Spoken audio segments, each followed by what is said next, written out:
And so we have a conversation about this book about Jesus that she's reading, this book about Jesus who's, and I ask her, if she knows my Jesus. And she says, yes. And I say, well, who is my Jesus then? He's a good man, and a good prophet, and a good teacher.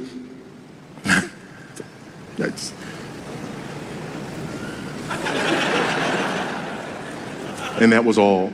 That was all. And so I just had to ask. I said, okay, well, do you believe he's God? No, I don't believe that he's God. I believe he was, a man who was close to God, and he was this and that and the other, and you don't believe he was God. Do you believe that he's the only way to God? No, I don't believe he's the only way to God. There are many roads to God. Do you believe he died and rose again on the third day? No, I don't believe he died and rose on the third day. So then you don't believe that he ascended to the right hand of the Father and that he's coming again to judge the living and the dead? No, I don't believe that. I said, well, ma'am, I don't know you very well, but I feel obligated to tell you, you got issues.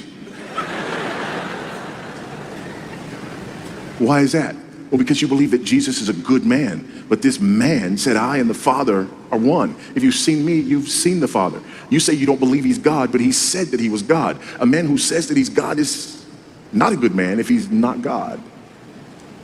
You also say you believe he's a good prophet, but you don't believe that he died and rose again, ascended to the right hand of the Father, and that he's going to come again to judge the living and the dead. But Jesus prophesied that he would go and prepare a place for us, and that if he went to prepare a place for us, he would come again and receive us to himself. If he's not going to do that, then he's not a good prophet. He's a false prophet.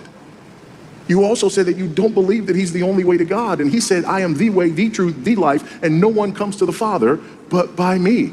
How can he be a good teacher if he taught that he's the only way to God when he's not? That would make him a false teacher.